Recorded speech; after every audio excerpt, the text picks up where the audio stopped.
Lights out, we're underway. Motorsport Republica podcast. He just simply would not give up, would he? He simply would not be beaten. Jerez changed him, but it did not defeat him. There's been the surgeries and setbacks, tears and fears, a journey of recovery and discovery, a career reborn at Ducati as he reinvented himself as a person and a rider. Resilience, matched by pure brilliance. There have been countless dark days and dozens of doubts, but there can be no doubt that we have witnessed a genius return to the peak of his powers in 2025. Michael Jordan, Tiger Woods, Monday sporting titans who've been hailed for producing amazing comebacks. Now Marc Márquez surely has to be mentioned in the same breath. From all the pain to the pantheon of global sporting icons, Pecco Bagnaia will win the Japanese Grand Prix. But from career-saving surgery in Minnesota back to the top step of the Podium Motorland, the crowning glory here in Motegi is the comeback to top all comebacks. Marc Márquez is the 2025 MotoGP World Champion. He hit rock bottom. He's back. Yeah, sorry everyone for last week, but Damien did a great job, didn't he? Yep. Filling in, so He's alive. I'm alive. We're back. We've both got our voices back. Yep. And we've witnessed one of the best sporting comeback stories we've ever seen. I think. Yep, we just I know. We just listened to Matt. You all would have listened to Matt Burt's commentary. Amazingly told. Did he? You reckon he bit Yeah. But it was pretty amazing. It was very amazing. Yeah. He did an excellent job summarizing it all, I guess. It was. It brings tears to your eyes when Marquez wins and he's standing in front of that big screen and all the shit that he's been through. So yeah, I mean we joke on this show a lot, don't we? It's all fun and games, but. Man, that was incredible what we witnessed last night. And what we've witnessed in the last 2 years for him to come back. 5 years. Yeah, exactly. Amazing. And we'll talk about Marquez a lot tonight, but we'll just touch on quickly 3 comeback stories really on the podium. I I know. know. With Bagnaia winning, we're coming out from nowhere, and then Mir's first podium since 21 and Honda's first podium since Motegi 23 in that rainy race. And then Honda's on a podium with Marc Márquez. Yeah. It's spooky. just weird. Yeah. I just want to go into these real quick while we're kind of in the theme of it all. This is just some incredible stats of the Marc Márquez comeback and the World Championship he's done. So he's competed for 3 different teams and 2 different manufacturers since his last MotoGP World Championship. He's underwent 5 surgeries on his right arm and shoulder since 2019. Missed 30 races due to injuries. He's crashed 108 times since his last championship in 2019. 581 days between his last win in 2019 and his first win back from injury in Germany 21. 1,043 days until his next win in Aragon 2024 last year. Holds the record for the longest wait between MotoGP World Championships, 6 years. Previous longest gap was Casey Stoner, 07 to 11, Ducati the Honda. Second most MotoGP wins of any rider behind Valentino Rossi. 541 points already surpasses previous totals in the sprint era. 6th rider in history to win a MotoGP championship with different manufacturers. The list just goes on and on. 4th rider to win a MotoGP World Championship with Ducati. Most MotoGP wins in a row with Ducati. And then 7th MotoGP World title equaling Valentino Rossi. So it's just, the big stats for me, I think, is the injuries. Missed 30 races due to injuries, crashed 108 times. It's just incredible. Yeah, I think... And it just carries on that theme from last night. Oh, yesterday afternoon, I should say. It's more than a number, isn't it? It's the heartache that he's faced in these the dark years. And I mean, I think we even spoke about, and I said it countless times. I said he's done. Just retire. You've won your 6 titles, and it's time just to give it in. And then he just keep fighting and fighting and fighting. And I didn't think he was going to come back and dominate the way he is. And just incredible. So look, yeah, I don't think anyone thought, even I thought, geez, I don't know how you can come back from that. But just not only win and then come back and win, but to dominate a season, just how he has done it and just really been so ruthless from the start. How nervous was he? Yeah, I know. He was. You could tell he was, and he says it, he was stiff on the bike, and you could tell that. And I was listening today to a couple of journalists, and they're like, wow, he was he's had championships that's gone down to the last round, and he hasn't been that nervous. Yeah. He knew the momentous occasion. He knew he wanted to do it there. Motegi's a special place in his heart, obviously. So, yeah. He famously was pushing so hard when he didn't have to. I believe it was in Valencia 2018, 2017, where he lost the front. Remember, lost the front, picked it back up his elbow. He didn't even have to push it then. No, he had to finish in the top, 10 or something, wasn't it? So, yeah, he's a changed rider. He's even changed in the last 2 years. I mean, he's just so calculated at the start of the races. He just lets that, Michelin front tyre come up to temp, and you can tell he's different how he was even in the Grassini days. So, the great riders, the best in the world, the best they've ever done it, adapt quickly to the conditions and bike and tyres and everything, and he's just shown it once again. He just shows it as in, used tyres. There's no one better than used tyres than him, and he just kind of lets the race come to him halfway through.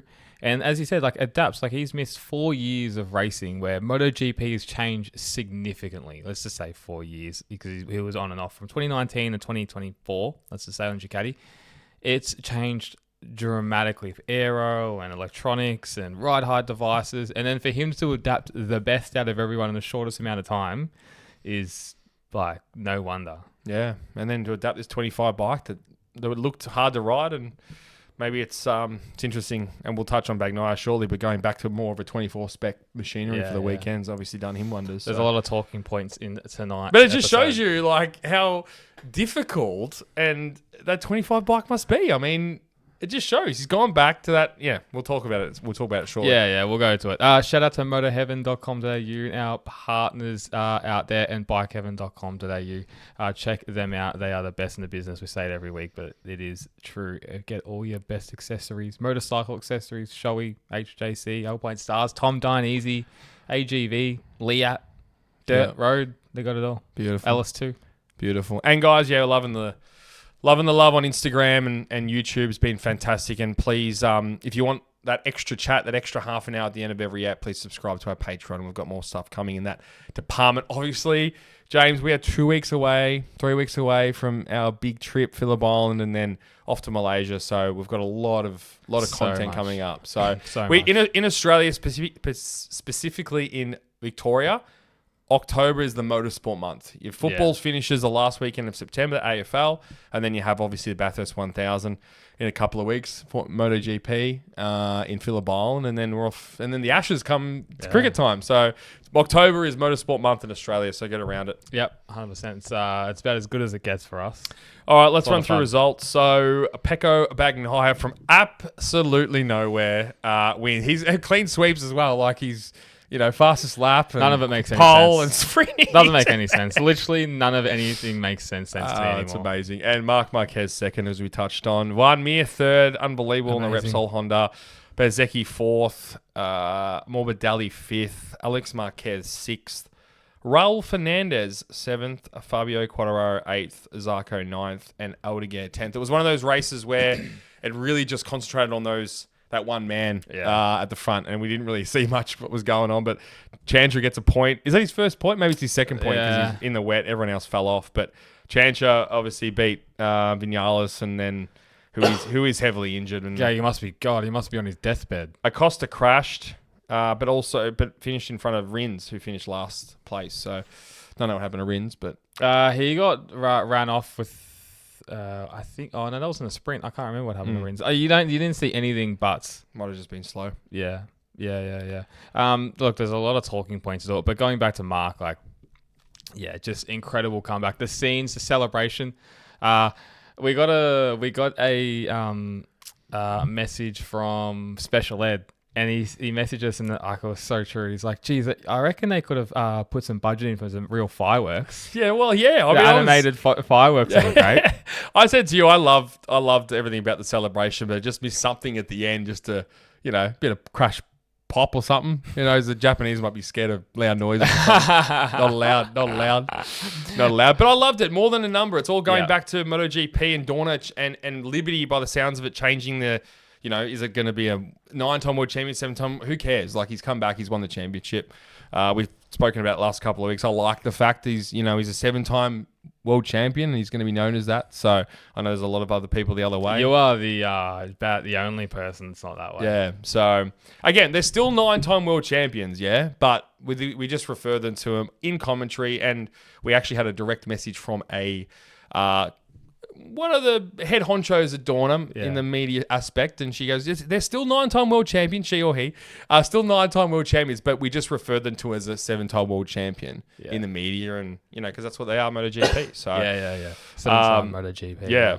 But, The celebration was amazing, and the video montage. It was perfect, because the Marquez was still it was already emotional. Yeah. And then as soon as it's like when you hear a song, like you're at a funeral and then a song comes on and they got a montage of photos. Like that always gets me. Yeah. And Gets obviously me every got time. him, and he, I've never seen that emotion of him before. Like, Not like that. no, it was just a release of years and years of trauma, wasn't it? Yeah. He finally says, like, I'm at peace. Yeah. Now, I've done that, and to rewatch that and just the hard work. Obviously, he's got to know more than all of us, but for where he's come from, and he's sort of footage of like Saxon Ring and Jerez, and then to where he is now, he's got the red helmet, he's got everyone around him crying. Like, geez, you'd be hard pressed to and not at least just like that moment.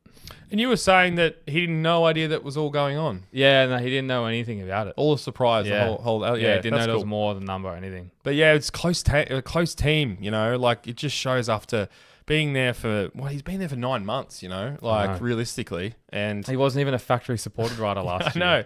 And they've just got around him. Tadotti's crying.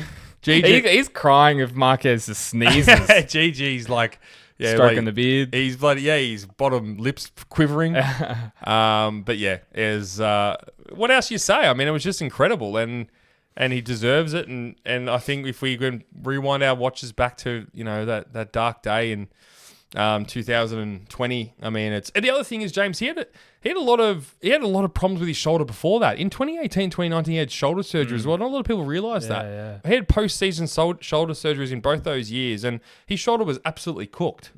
So, and then for him to obviously hurt it even much more, on more of that humerus bone, I think they were saying today, and a lot of people don't recover from that injury, especially riding bikes. Yeah. It's true. And like, look, even myself, like I remember when he had that injury in 2020, and I thought, it's Marc Márquez. He's going to come back. Yeah, he's invincible. Like, you've seen him in all those crashes. But then to constantly see him crashing, hurting himself, him admitting like he came back too soon, which, if anyone's going to do that, it's him. But I remember 2023, maybe late 22, and he was just running around like mid-pack, like for a few rides there. And I just thought, I don't know if this guy's ever going to come back. Like, I really don't. And I really thought that. I don't see it. And then you famously on this podcast before anyone said, I think he's gone to Gresini, and you made the assumption with it's going to be with his brother. And I mean, that was 6 months before that news broke. Oh, it made sense. I mean, I think it was a stab in the dark from me, but his brother's there. He's going to be telling him how good the bike is, and it was a dominant bike. I mean, it was becoming a dominant bike at that point. And then obviously Bagnaia won 2 championships, and then Martin won on a non-factory bike, and then So then obviously going to Gresini. And then when he started, like, he won some race, like he obviously won 3 or 4 races, whatever, on Gresini, and we thought, okay, like, yeah, maybe he can fight for the championship, but we didn't know that the gap between a 23 and 24, how big that gap actually is, which is huge. And then he jumps to the 25 and then just has this season and just dominates on apparently not the best bike. And like, it just when we were at Thailand, we saw firsthand just how much faster he was than everyone else. How much faster he was at Bruno when he had to let Pedro Acosta through. And then, like, it's just an amazing comeback. And just the stories even through the year, like, he does like he comes back, wins a race with Factory Ducati, like wins the world title, does the Leo Messi celebration. He's gonna rack up 100 Grand Prix wins maybe next week. So he's just ticking off all these boxes and his milestones, and it's special to watch. And just as a fan, I think you just have to appreciate it, and it'll be interesting to see how he goes for the rest of the year. Yeah, I think it's gonna be a lot looser now, a lot more relaxed. Well, that's in. Is he gonna crash every race, or is he gonna win every race? I know it's gonna go either way, isn't it? T-Shabs, mate, we all know that you're Mr. Aprilia. You love riding. I want to know, where do you get your motorcycle gear from? Mate, there is only one place I get all my gear from, apart from the guy down the street, and that's Moto Heaven in Moorabbin. Okay, they are a family-owned business, which we love. They always have the best prices, and if I want to get something shipped to my house, it's free delivery over $150. So for me, it's really a no-brainer. Hey, so you get all the best gear, and then is it better than going to the dumb big corporate chains? They don't care about you. No. You know, you can't call the owner of them to ask questions. No. Adrian's always on my phone list, and I can always call him to. He's to always help me calling out. you. He is definitely. Yeah, I love it. So head to motoheaven.com.au where you never pay full price. They got all the big brands, super fast dispatch, ship anywhere around Australia. You can get whatever you want. It's a no-brainer. No brainer. He just doesn't look like crashing at any stage. I think he'll go for it more, and I think it's more going to be really exciting for us. He's not going to sit back in second or third place. He's going to do everything to win. I still just have this thing where he still wants to beat Rossi's records in like race wins, in world championships, definitely. Like he's already come out and said that. Like he wants to be the man in that. So yeah, I don't see anything changing next year. 7 world titles is an interesting club, isn't it? Since 2000, we've had Schumacher, Hamilton, Rossi, and now Marc Márquez. It seems to be 7 is the title. I think even like I'm speaking way out of tone here, but even like Kelly Slater, I think 7 world title. Like 7 seems to be the number for a lot of people. It's interesting. It is interesting.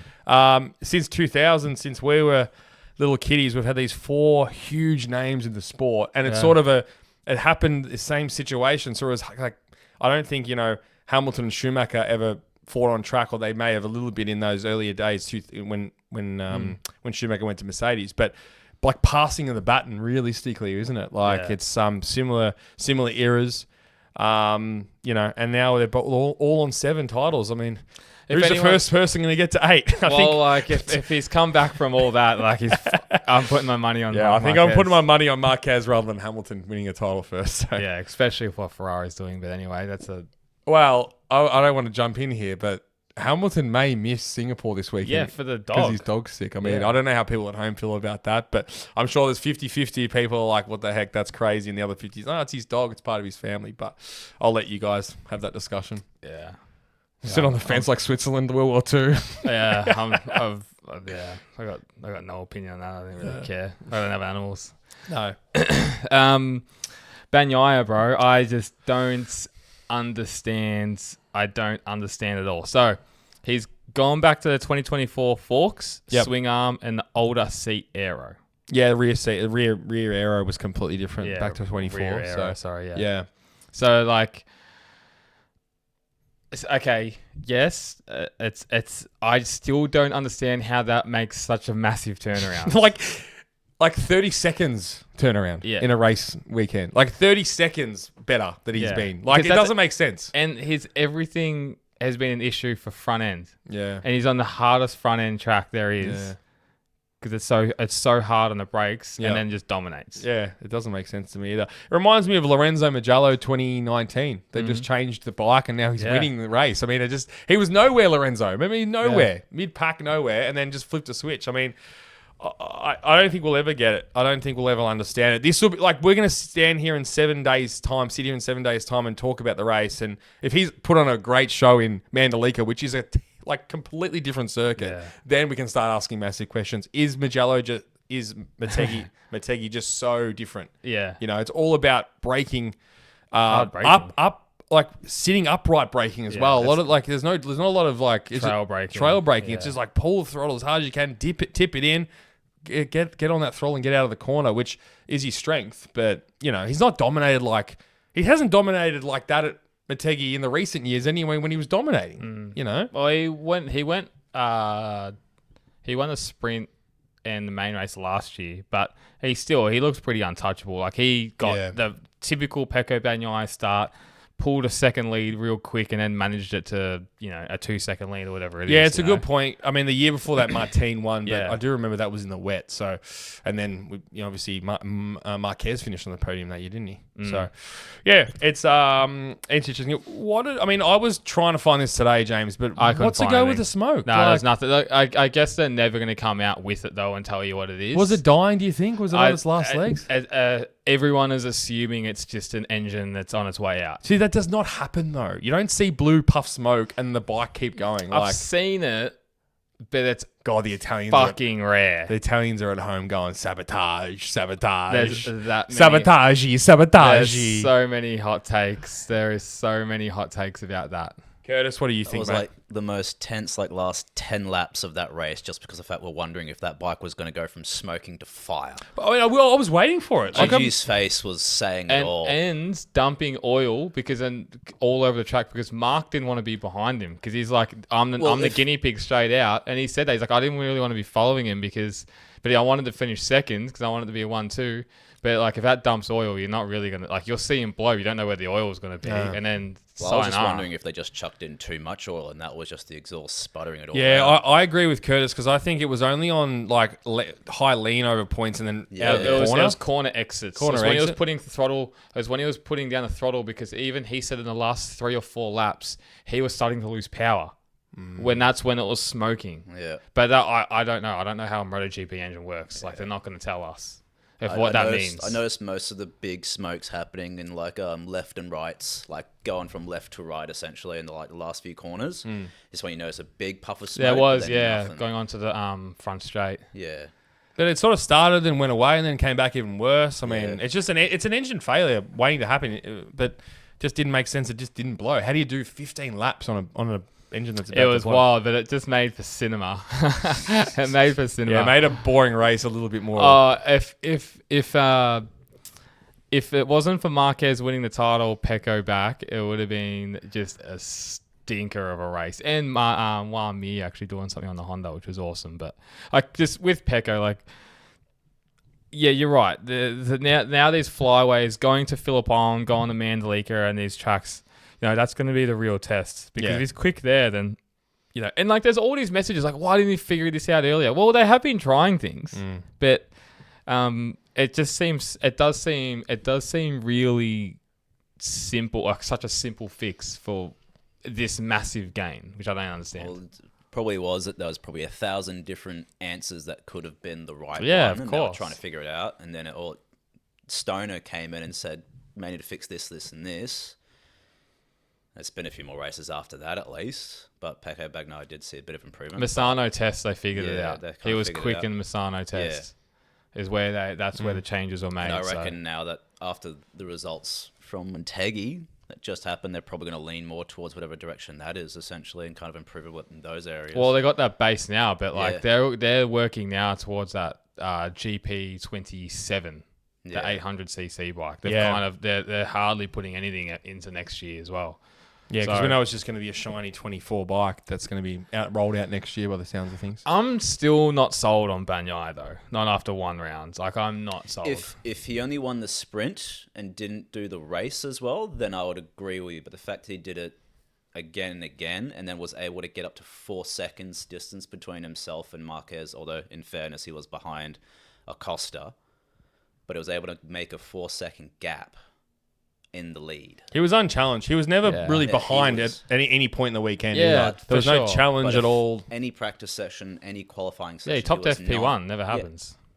Never He happens. was- I think he's he done it was- 3 times in his career. in a pace of his own until those last 15 laps when you saw smoke coming and Marquez was slowly clawing back the hundredths of seconds. Yeah, but I'm still jury's out for me. You can't just 7 turn it days time. around. 7 days I know, time. You can't turn it around. No, we can't. We're not going to stand here and say he's back.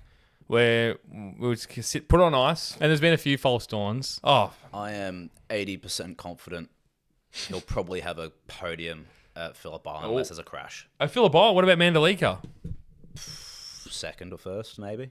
Whoa, jeez, Curtis. Jesus, man's on. I reckon He's after Ducati that, nuffy, he's- though. I Yeah, reckon- he is. Oh, yeah. Hyperfixation. You gotta Yeah. just take whatever Curdy's saying, listeners. He's Yeah. Mr. Ducati, this guy. Yeah. I reckon he's found a bit of his mojo back, and I reckon he's going to use that Oh, look, I'll say what. That's it. We'll see what happens. Yeah, that's right.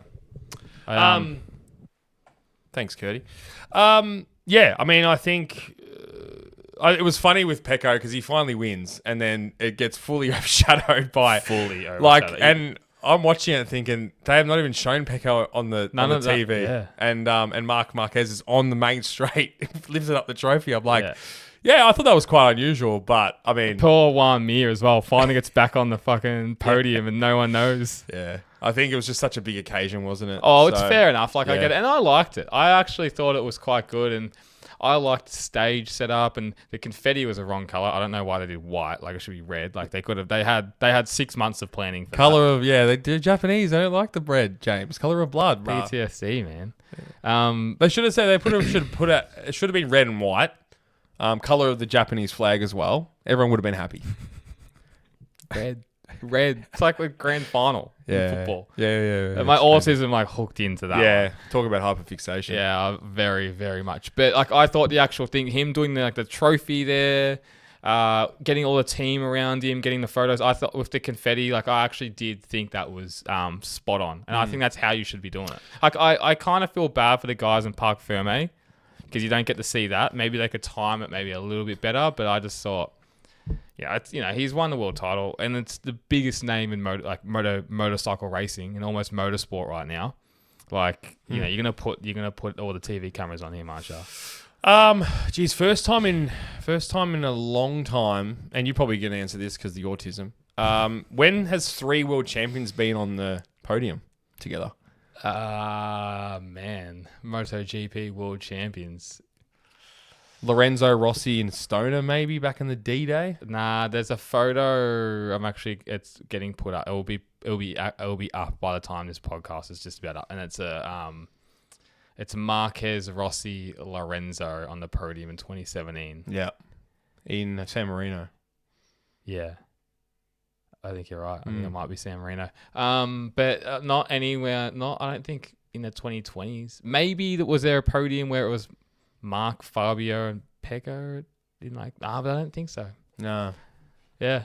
It's crazy, isn't it? It's a good one. And it's awesome to see Juan Mir back on the Honda at Mr. Honda's track. Yes. We've got an exclusive podium. with Mir, don't we, James? Yeah. And Philip Bond. If you listen to Motorsport Republica podcast, you will get a what are we calling this? A little like a podcast. Little podcast. A little podcast. Like a mini pod. Yeah. Mini pod with Juan.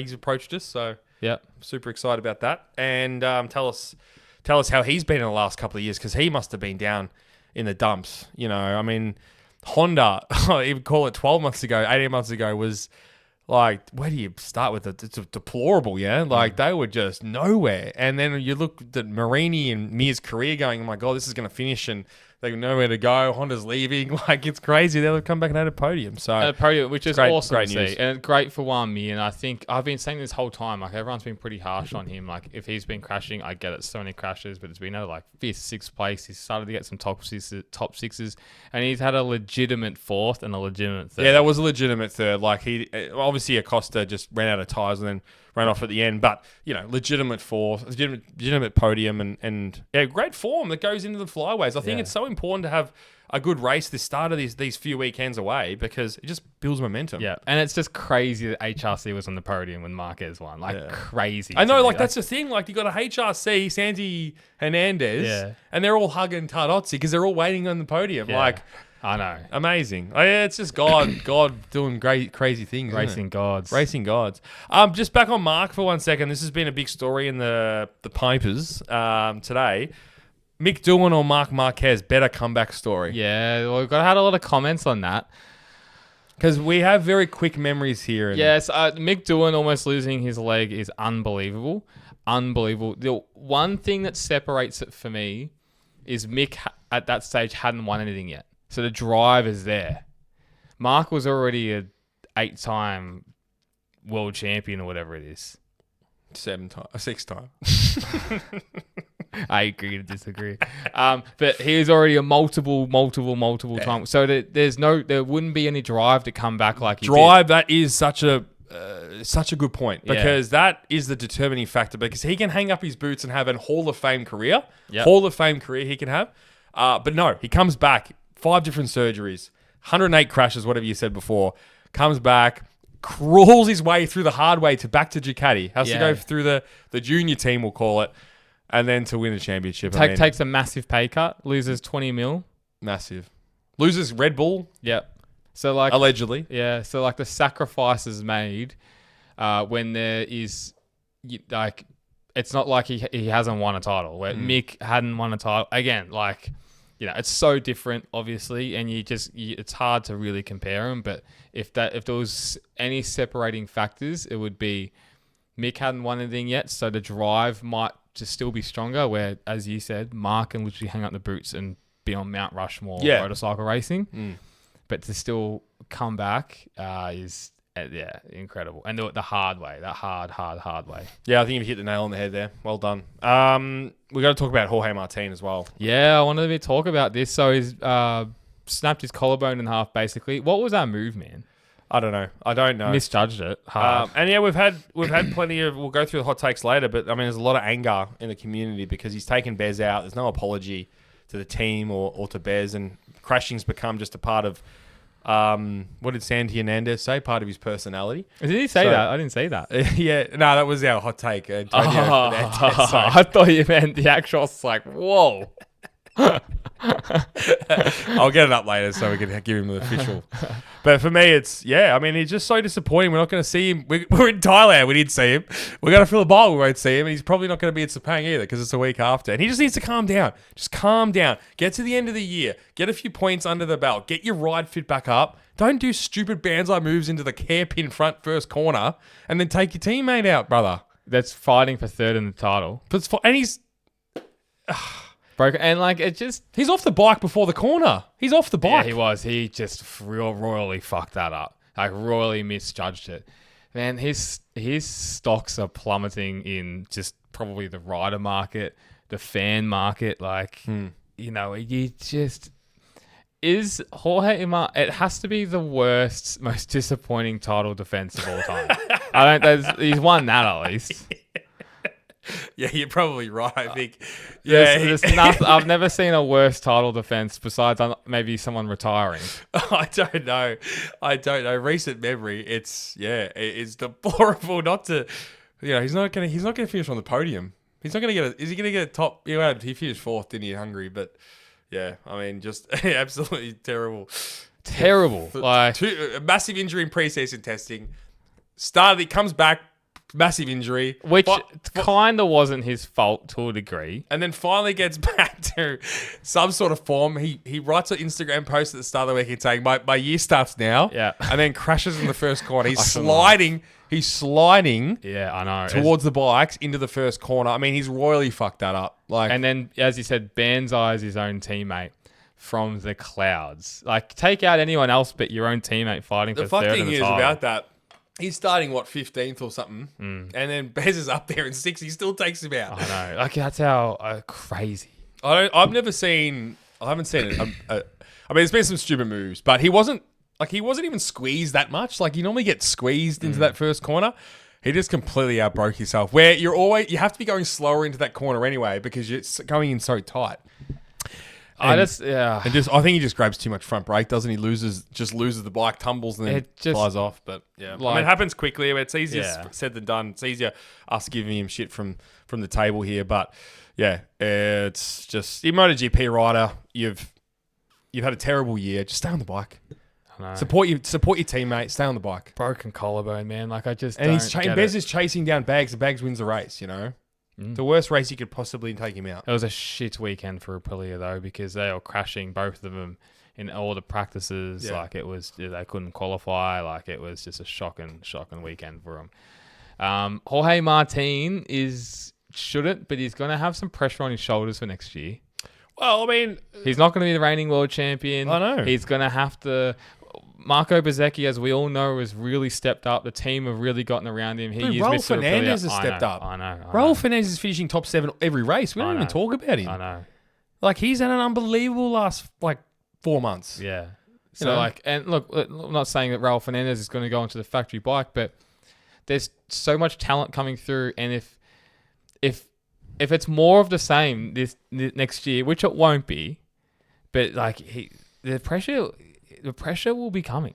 And I still don't think that it's all lovey-dovey with those, him and God, Aprilia. no. Like, they love Marco Bezzecchi.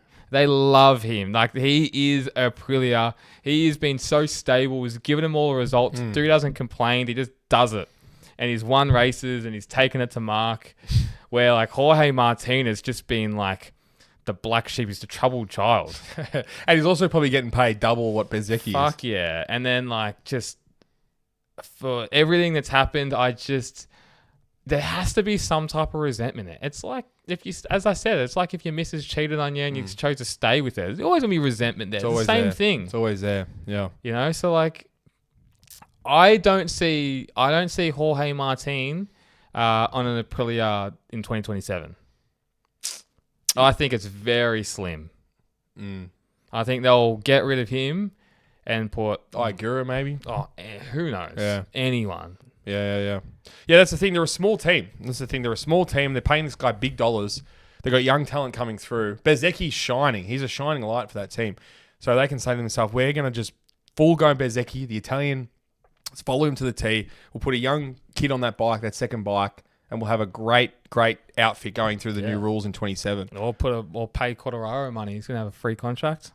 You know, it's like there's that many different options that they can do, and because that's the thing about Quartararo as well. It's a dream. He's just a dream rider because he just gets the job done. Yes, he complains a bit in the media, and that's. But I think that's almost fair. It's fair. I mean, he's been knocked down and punched by the Japanese manufacturer that many times that you're gonna finally hitting back. You can't just stay on the ground and with continuous hits. So, but for me, like, he's gonna just give his all. He's just giving his all in Yamaha. He's not gonna. He doesn't crash. He doesn't get injured either. Nah. So he would be a dream signing, but you'd have to pay him big dollars. And well, I don't know if you do.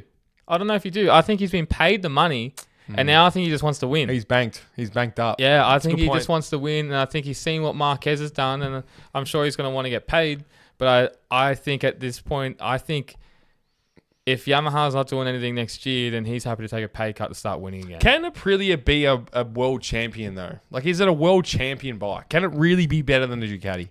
Well, I think if you had Marc Márquez on it, then yeah, it is. You reckon Marquez would win it on Aprilia this year? Yeah, that's my opinion. I think it's probably the only other bike he could win on. Yeah, it's amazing. It's amazing. We're going to finish this year and we're going to talk about this. It's going to be called a seesawing year for all the manufacturers because you had KTM were down here, then they're up here. Then Aprilia started shit, then they've got good again. And then Honda were sort of up here, they've gone back down, and they've come back again. And then Yamaha started, they really won a race, pole position. Now they're like last on the grid. Yeah. Like, you know those graphs where you see them go up and down and stuff? Yeah. That's going to be stock market. That's going to be Ducati will just be up top. Yeah. And it's just going to be everyone else just sort of fighting for the position down below. So it's true. It's a great point you make, and you know the gap is shrinking. The gap is definitely shrinking between all the manufacturers. But yeah, how much will that gap close next year? Oh, you keep calling it. I think it will significantly. Are more teams investing in 26 than say a Ducati? So that's the other question: is everyone concentrating on 27, or is there going to be an outfit that's gone? You know what? Let's put a little bit more into next year. I don't think KTM's that team because I think they're obviously financially not ruined, but I think they're struggling. So, you know, Aprilia going, well, let's concentrate a little bit on 26. Let's really master this bike that we have, and let's go for a title. And I reckon Bezzecchi, if he has a really good preseason, great test, you know, he can fight up there. Can he beat Marc Márquez on the Ducati? I don't think so, but what do you do? Is their best chance 27? You know, Yamaha bought in a brand new exhaust for the inline 4 for the GP. Did you see that? Oh, I don't even. And then they all poo-pooed it. And then no. On the inline 4, it's only got like a few races left. Now, I got something here for you. I don't know if you know this, but I'm excited to tell you. Apparently, this is what was being said in the media. Franco Morbidelli was offered a GP26 and he turned it down. Wow. With VR46. So they're both going to have the GP26. Yep. And that's why Alex Marquez has it. So why would he turn it down? No one's commenting. Wow. Because he'll be on a 25 bike, which is the bike that is more difficult to ride. Interesting. So that they interviewed the VR46 team and Grassini. and they both kind of had the same but not the same answer. And I reckon there was push. They're saying that Franco's turned it down, but I reckon there was push from Ducati to go, no. Alex Marquez deserves his bike, not Frankie Morbidelli. Yeah, interesting. And you guys were talking about this last week. And what's going to happen to Aldeguer if he had that in his contract as we all thought he had? Well, he's going to be on a 25 bike, I suppose. So I don't know how I don't know how that works. But maybe there's there has to be a clause in there somewhere because it hasn't been an issue in the media. Like it hasn't been an issue at all. No rain over the weekend. Oh, a little trickle in Moto3. Yeah, but normally it pisses down for 1 point in the weekend. Unbelievable. I've never seen anything like it. Yeah, it was actually a good thing it didn't rain, I think. Normally I love the rain, but I'm like, would we just have a good, nice, clean weekend for... I'm telling you, and I said this last week or 2 weeks ago, that I'm not a fan of Motegi. The racing's not great. I don't like it. I think it's got good aspects of that track, but I'm not in. It takes a big, bold, big, bad, bustling Barry Hall move on the inside to get a move done. Yeah, because if you put it up the inside, it's just block pass. Or you're doing a Jorge Martin skilling half the fucking pack. But for me, it's just you have to block pass. You got to lose. You got to make that rider lose. You got to lose time to make time. Correct. Yeah, there's no easy, clean pass on that track, and I don't like that. Well, yeah, it's not really MotoGP, but James, this is the thing. They can't all be the same. It's good to have, it's good to have a variety. Yes. A menage a trois, you know what I'm saying? Well, we all like that. Give me the belt, bro. Fuck.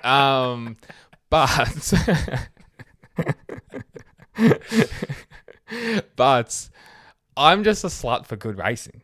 Of course. I don't care if it's Phillip Island 22 times. Well, yeah, I do, I guess, but I don't care.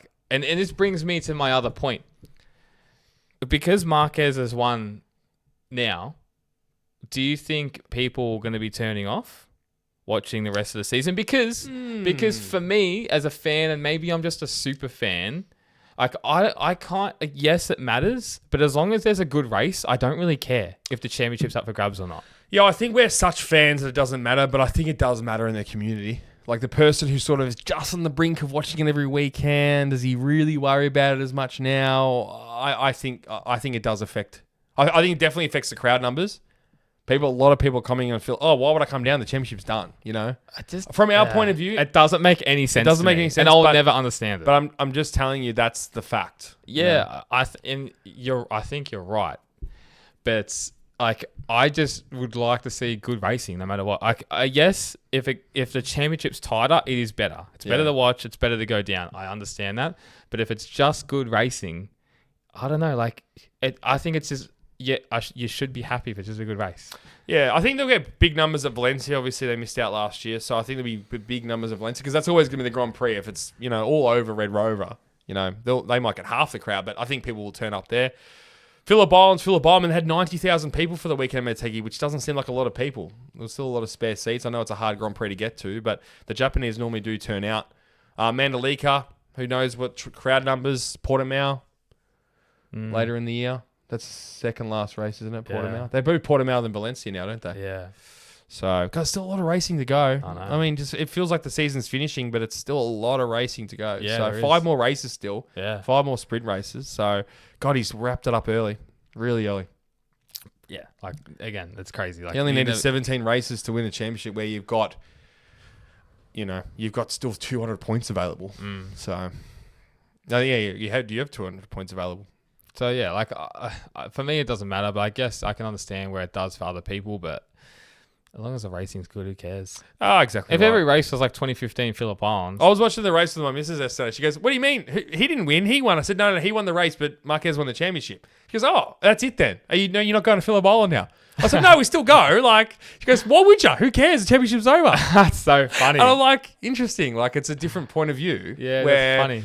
I don't look at it like that, and the racing fan doesn't, but the person who might be trying to get into it and on the brink and being a Formula One fan, let's flick it on. The championship's done, Yeah. So, yeah, it's an interesting point you make, but yeah, who knows? I don't know. And the only thing is the Phillip Island numbers. Are people going to turn out, they want to see Marquez in red, They haven't seen that. So, I think we'll get a lot of people coming down, Ducati fans and stuff, to see that. See, Shavs, I'm rolling around in a bit of a stinky car at the moment. How can you help me? Doesn't surprise me, mate. Doesn't surprise me.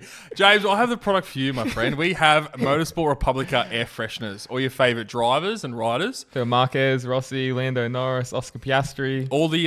All the famous ones we have. We've also got T-shirts in stock, so if you want to go run in your Motorsport Republica T-shirt, James, you're more than welcome to. Can I sink beers in it? You can do anything you want with it. Ah, yeah, I like that. So jump on to motorsportrepublica.com.au. And guys, it supports us, it supports the pod, and we really appreciate it. Thanks, guys. I see a world champion around our great circuit. As an Aussie, though, I think the only way Aussies turn out, I've spoken about this before, is if an Aussie is winning. Yes, like it was big with the Rossi days, but it was much bigger when Casey was big. It was much bigger. Massive. The numbers 120. He'll get 40,000 more people there. Yeah, they did. They get about 80, 90 now. They used to get 120, 130. So you're right. It is. So it's when you're local, and that's I'm sure it's with a lot of unless you're Spanish, you're just fucking numb to it. But it's amazing though. We have 22 races of the year, and there is some people on that grid because of that one race. I mean, Diego Moreira signing for MotoGP next year. They haven't announced that yet. It's looking like it. It's looking like it. It's because of Brazil's coming next year. There's an Aussie on the grid because they want an Aussie on the grid. They sells tickets. Yeah, it's amazing that there is still a little bit of that under the cloth. Yeah. There's still let's sign him because imagine how many people we're going to get at that Grand Prix circuit. And there is talk of that with Dorna. There's a little bit of, I don't know, was there a bit of cash under the table, or is there a bit, we'll put a little bit money your way. We'll talk to Chris about that. In your opinion, though, do you think it's better to have a little bit like Formula One, where you have just one Spanish Grand Prix, one Italian Grand Prix, and then that's where you get your one Brazilian Grand Prix, you one Argentinian Grand Prix, one Malaysian Grand Prix, and kind of spread it out around the world? Yeah, it's interesting because there's so many good tracks that would be left out of Italy or Spain. Yeah. But it's interesting now. It used to be more like that. Yeah. So you went to South Africa. You went to one Spanish track. You went to one. Now you go to there was two Italian, Monza and San Marino. There's now going to be Barcelona and Madrid next year. So there's two Spanish tracks. In F1. Yeah. Yeah. So it's interesting. They're going in F1. They're going. There's so many races now. There's 24 races. So many races. Should there be one track each country? Excuse me. I don't know. Got you flustered. I don't know. Yeah, I don't know. It's a good question. I like that idea. But imagine that. Which Spanish track would you go to? Jerez, bro. Barcelona is fucking shit. Don't mince your words. Valencia is a go-kart track. Aragon's actually a good track and always produces good racing. So it's just in the middle of the desert. But where would you go? San Marino or Mugello? But okay, you can still have, for now, you could sacrifice like a Barcelona and then bring in like a South African track like Kyalami, or another Argentinian track, or a Canadian Grand Prix, another North American one. 1000%. But this is the matter. This is the fact. You probably get 160,000 people at Barcelona. I know. Yeah. And you get 90,000 at Motegi. You might get 60,000. I don't know. Yeah, no, I'm with you. Money talks. Yeah, for sure. So they're looking at that point of view. I mean, I don't. It's such a risk. It's such a risk to go to a new circuit. I mean, it's like Hungary probably was a bit of a failure. They didn't get the crowd that we thought they were going to get. Go to Most. Oh, geez, a bloody nuclear power plant. I'll save that for the World Superbikes. Toprak got interviewed actually by TNT and TNT Sports, and he was saying the exact same things we've been saying for ages. Why are we only going to European circuits? I'm having meetings with Dorna all the time. It doesn't really concern me now because I'm going to MotoGP, but you look at them, they go all around the world. Yeah. We're stuck in Europe, and he goes, I'm bored. He says, I'm bored. I'm stuck in Europe. There you go. That's from Mr. Toprak, Raz Gagiologlu. Yeah, we'll see how he goes a year traveling MotoGP circuit, because that's a big effort. Big effort. And, the breaks in between World Superbikes is like 3 years. Let's be honest. Yeah. But yeah, amazing amazing weekend. What else do you say? There's nothing else we can say. We've been waffling on about it for ages. It's been a Marquez podcast, but what do you expect? The MotoGP World Champ. He's done it so early. He's so much better than everyone else. Let's scramble through a bit of Moto2 action. So the new star in Moto2, Danny Holgado. Your boy. First, my boy. Jake Dixon second, fast all weekend. Unbelievable. Diego Mira. So Jake Dixon seems like the old cat now, doesn't he? Like The old dog? Yeah, the old dog. He's just like all these young kids are so fast. He's just in the pack. And he's probably like 27. Yeah, I know. Well, Danny Or Holgado 26. is Diego Moreira, young kids, you know. Moreira third, sorry. David Alonso fourth. Manu Gonzalez fifth. Actually, an amazing race from the long lap. Tony Arbolino sixth. Your boy. Barry Bolthass seventh. Ivan Ortola eighth. Albert Arenas ninth. And our boy Colin Vire 10th place. Guys, a lot of new names in there. I mean, there's some old dogs, Arbolino and Dixon, but, David Alonso, Moreira, Holgado, they're all first years. Did I or did I not tell you that like the young rookies like Holgado and Alonso at the start of the year will start shining at the end of the year?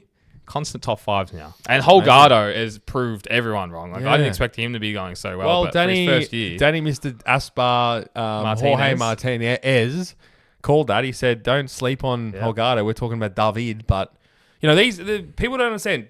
Holgado was in Moto3 last year with David Alonso. They both come up together. I mean, I don't think a lot of people realize this, James. And he was coming second to David Alonso. And he's, still fast. and he's winning in a Moto2, which doesn't happen. The first year Moto2 is so difficult. I mean, David Alonso, yes, he's won one race, but, that's his second race win, Holgado. It's amazing. So, it doesn't happen in this modern day world that these young 19-year-old kids come up and start winning in Moto2. When you've got guys in there like the Dixons and the Arbolinos who've been there for 5+ years. Alonso Lopez, guy was winning races. I know. Pulls out the ace card in Phillip Island a few years ago. And like next big thing. Him and Aldeguer were the two fucking pretty boys in the, and now they're just, I don't even know. Well, Aldeguer's in MotoGP, but... Yeah. Alonso Lopez, 11th. No, but they were the two, they were best mates, and like, what are they doing right now? Like, Aldeguer's flying in a Ducati team, and I don't know if Lopez even has a contract for next. I don't know, but, It's crazy how life can just change so quickly in this paddock. Well, I love dissecting Moto2. I find Moto2 so fascinating because you're just so close. You're so close to MotoGP, but you've only got the smallest window to actually get in there. It's, crazy first few corners for that race. Oh my God. That's just incredible. What about your boy, Azonta van der Gorber? Yes, geez, that was lucky, wasn't it? If you check out... Jesus. That was one of our helmets that just fell. And you finally get it, it's still hard. Like, it should be fucking easy after that. That's fucking crazy how hard that still is. Hang on. Let me fucking do it. I'm holding it for you. You pull the red.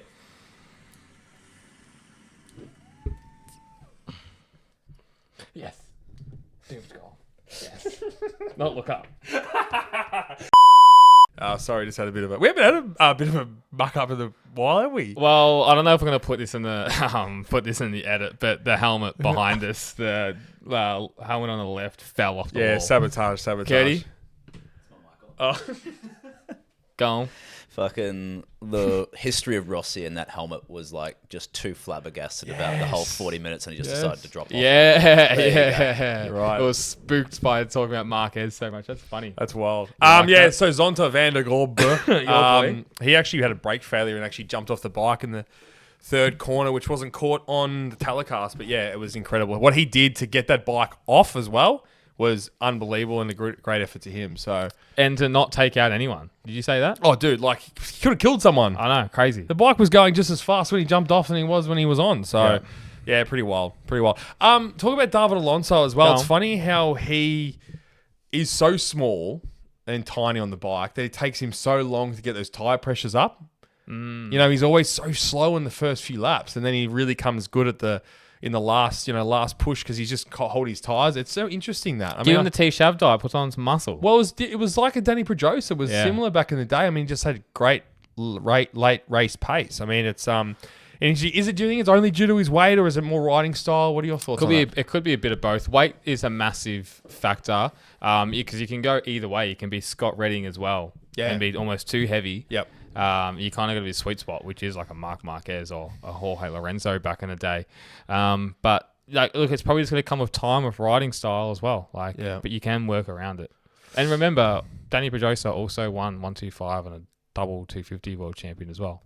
Yeah, the Gonzalez Vietti incident for me was an interesting one because you had Vietti pushing Manu wide in the previous corner, and then obviously hot-headed Spanish who's not really a hot-headed Spanish man, who's a really nice guy. He's really not.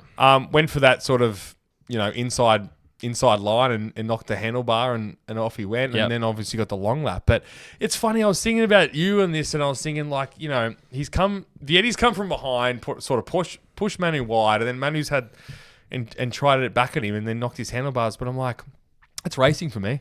Racing incident, you reckon? Racing incident. I thought it was harsh. Yeah, I think it was a long way back. But, you got to take it. If you're going to give it, you got to take it as well. If he just went up the inside and knocked him off, bang, and see you later. Yeah, of course, long lap. But, battling was probably a bit of an unfair move from Vietti in the previous corner. So, yeah, it's an interesting one. And I think that's only a long lap penalty lately, like in the last couple of years, MotoGP. I think that would have been a tightened up. Pretty fair game. Fair game back in the D-Day. But yeah, definitely. I agree with that. Moto3. Wow, jeez. He's not mucking around. He wants to get the hot takes, guys. Mate, Sorry about that. Yeah, there's just while you're looking up Moto3, there is that many hot takes from everyone, like not everyone, but people saying that for some reason the Italians are letting Marquez win and not the actual Italian. They've sabotaged the bike until he's won the title. It's amazing. Rossi's put his hand in it. Like, it's unbelievable. It's the funniest to read. Every Monday, it is so much fun to read. There's some really good ones in there, and we mostly read the really good ones. But Moto3, a little bit of rain around, which has spiced it up a little bit, but wasn't the greatest of races for their high standards. David Munoz, runaway leader in first. Jose Antonio Rueda second. Maximo Quiles third. He's raced in 13 races this year. He's led 10 of them. That's amazing. As a rookie. He wasn't even there at the start of the year, was he? He was too young. He's another one. They just the bloody factory in Spain just produces another one. Yeah, it's amazing. Valentin Peroni fourth, Argentinian somehow. Adrian Fernandez fifth. Rusai Yamanaka sixth. Guido Pini seventh. Joel Calso in eighth. Luca Lanetta ninth, and Dennis Old Man Foggia 10th place. Old Man Foggia. Yeah, a bit of a stinker of a race. It kind of came together the last few, 3 riders, whatever, for the podium at the end, but the rain kind of split up the pack, which, I understand the rain's always good. And you had a really good point about the rain and letting them ride. Yeah, I mean, the rain was coming down and they could have easily red flagged and really disrupted the whole day. Yeah. They let it run, sun came out. Bloody Furusato. Japanese couldn't handle it again. He was up there second, chasing down in crashes. I mean, how many times has it happened? I know. How many times? Just stay on the bike, man. Like, in your home race, you're finishing on the podium. Just stay on the bike. Just unbelievable. Doing an Flashbacks. Just crazy. Exactly. And then Igura didn't race. Oh, yeah, I know. The injury in his home Grand Prix, poor bastard. Yeah. At least they had Tucker out there, I guess. But yeah, Japanese can't handle the heat, and so good they let the race keep going. That was my 2 notes. No, that was good. That was good. It wasn't the greatest race, but that's just Moto3. Sometimes it happens. I think the weather really disrupted it. Unfortunately, Joel got a bit beaten up again. Bit stock standard, but David Munoz, mate. Yeah, he's keeping an eye on the helmets. Look at him. David Munoz just etching it out, and he's got some serious talent. Daniel Munoz? David Munoz. Because Daniel Munoz crashed in Moto2, didn't he? Yeah, in the tunnel. Yeah, that was a scary incident. Yeah. Going back to one, just holding off for hot takes. Speaking of, Jimmy, world famous hot takes. Big week for that. Probably the biggest we've ever had. Yeah. Lots of comments, as you just touched on, alluded to earlier, about the mammoth amount of Rossi and Marquez we still get. We're going to have, obviously, just we're going to have a big special at the end of the year, Marquez v. Rossi, looking at both their careers, their battle, 2015 Sepang. So we're trying to, hold everything together for that. And then we're going to have a massive, imagine the hot takes for that one, Jimmy boy. Could you imagine? That is going to be disgusting. It's going to be probably the best thing ever. Yeah. A few beers, I reckon, on that one. Oh, good call, actually. Yep. That'll be a real issue if it's me, you, and Danby talking about that. Danby wants to come on. Yeah, true. All right. Thank you again for everyone writing in. It still blows my mind that people care this much. It's very funny. It's good. Really good. At Sparks_Leon, is this the last year of full Ducati dominance? Ducati lucky to have 93. Lots of brands Decent now. Gee, that was a shit on take. James is yawning. It's been a long I think day. it's a great take. Yeah, I think the days of them dominating top 3 in every race is over, and we've seen that in the last 6 months. So yeah, Yep. for me, I still think Marc is going to win the championship. This early call, but you know the likes of KTM and Aprilia and Honda finishing on the podium. Yamaha probably still last. But it'll be interesting. It's going to be an interesting year. Transition year next year for MotoGP, but still some very, very big talking points and very big interest in it. Yeah, no, I completely agree with everything you're saying. I've said it so many times. The gap has Bridget Gouldinged itself. It is really they've bridged the gap. We talked about it 2 weeks ago. The gap in the pants. You talking about? Yeah, good thigh gap. 2021 Formula One was a transition year. So it was the last year of the rules, and they were going into 2022, and it was probably the best year in Formula One history. But we're not even having a rule change next year, and I still think that gap's going to be... No. What I'm saying is 2026 for MotoGP is the last year before the rule change. Yeah. 2021 was the last year before the rule. Gotcha. It's very similar. Next year could be that kind of year. Yeah, okay, gotcha. I like it, and I hope it is. I hope it is a lot closer, and I think it will be. I just think it's just going to be rider talent, which is how it should be anyway. Yeah. Who wins? Again, Sparks on the Leon, because I think this is funny. When will 46 give an interview? Seems like each time 93 has success, 46 goes on a podcast. Comments? Yeah, it's they just need to they both need to man up and just congratulate each other's careers and move on. It's just it's just crazy. I watched a thing today about the documentary that's coming out. It's out or whatever. I don't know. Is it out? I don't know. I somehow was watching it, and Marquez was talking about how he went to Rossi's ranch, and after he went to Rossi's ranch, beat the lap record. Everything cooled off from there. Yeah, their friendship. But didn't he bring in didn't Marquez come with the full trailer set up and the factory bikes? Apparently, yeah. Yeah, that's a bit much. That's a winner move. I'm sorry for this, but this is just this guy's Instagram handle.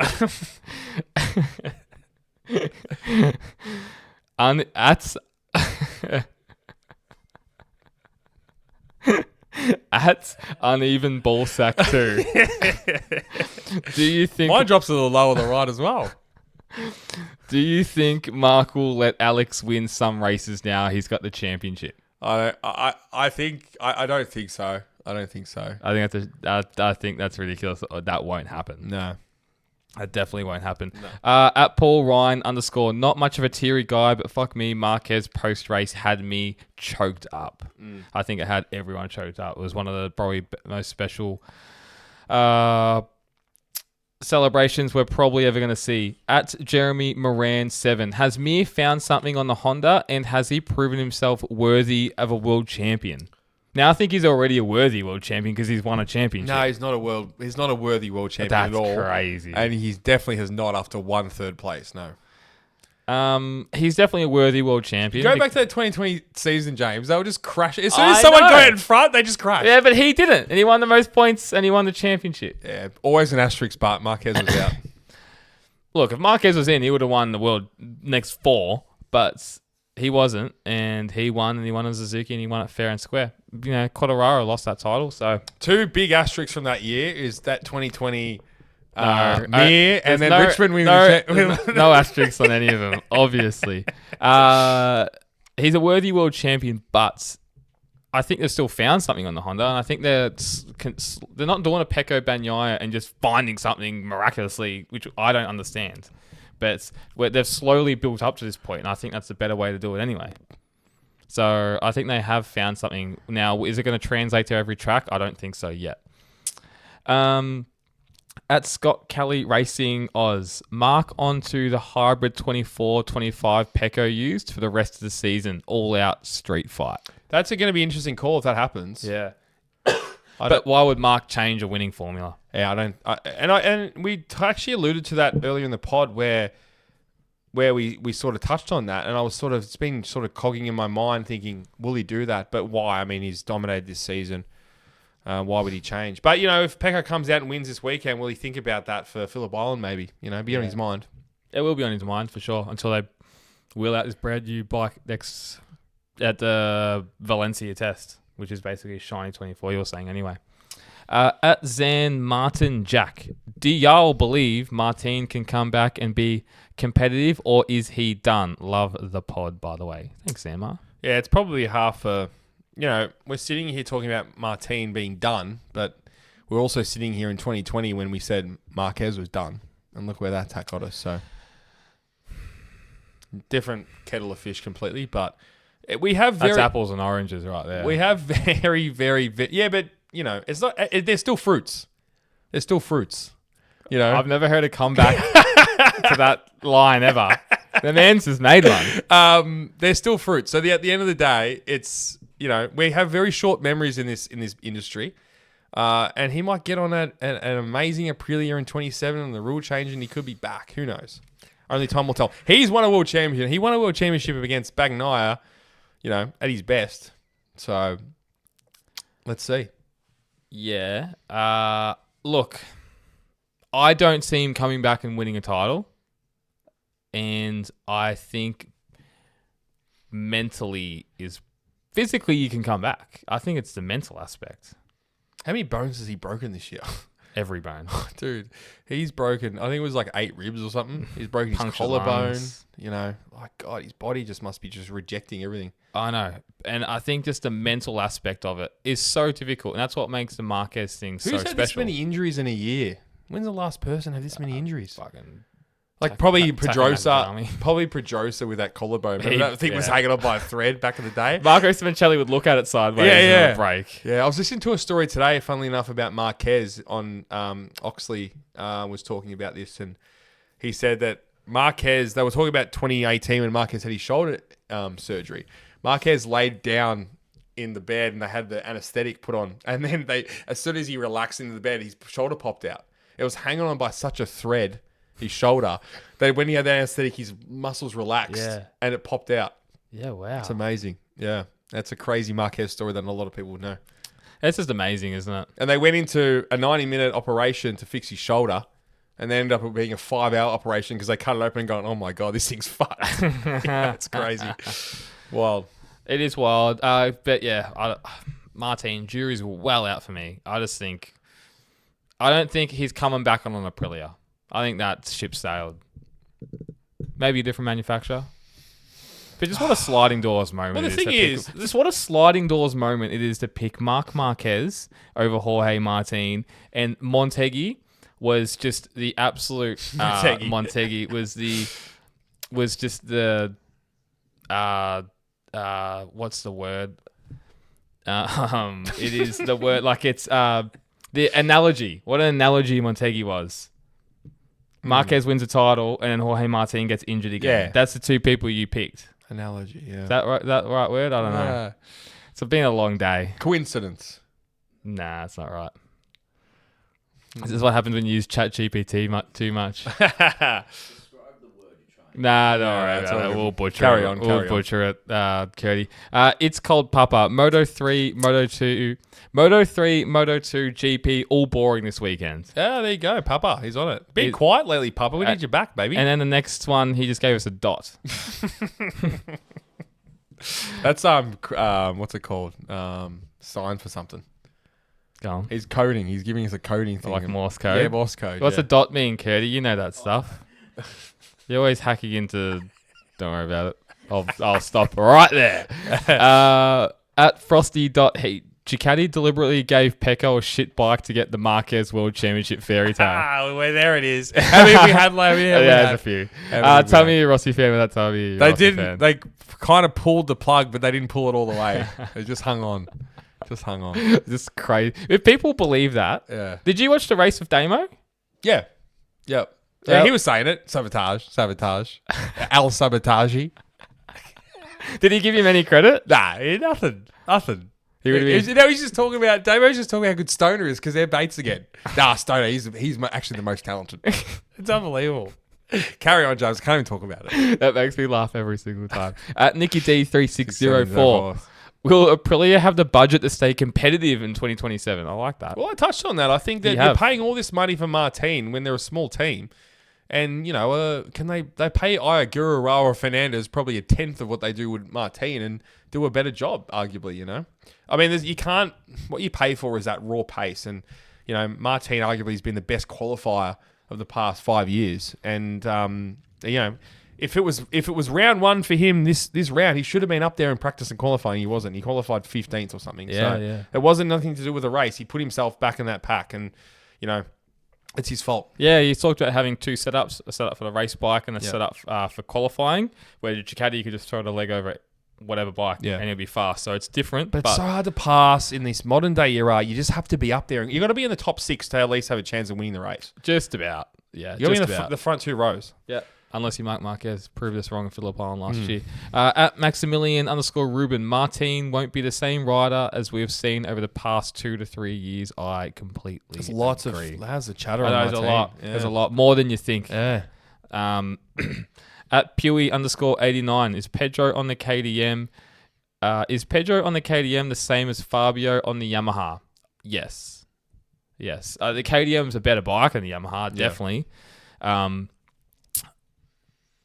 It's a lot worse for Fabio Quartararo, but I'd love to see what Pedro would be doing on a factory Ducati. What was interesting this weekend was KDM as a whole were pretty nowhere. I mean, Well, Costa was the shining light. I think it. he got a sprint podium. yeah. I'm saying besides from Acosta, Yeah. I mean, it just shows you how talented this kid is because Bastianini didn't even get on the talent cast. Vinales is at the back as the injury. And Binder, I mean, I think, was he top 12 maybe? Yeah, he's struggling, mate. So Struggling. We've got a post coming up about that this week. At Zanio_B, Mark's comeback isn't that impressive, and it really comes as no surprise. That's a rough, isn't it? What do you have to do to impress some people? Yeah, I don't know. It's not the fact. I mean, he's on the best bike, but arguably. But the fact is, it's a story. You know, it's the story that's the most amazing thing.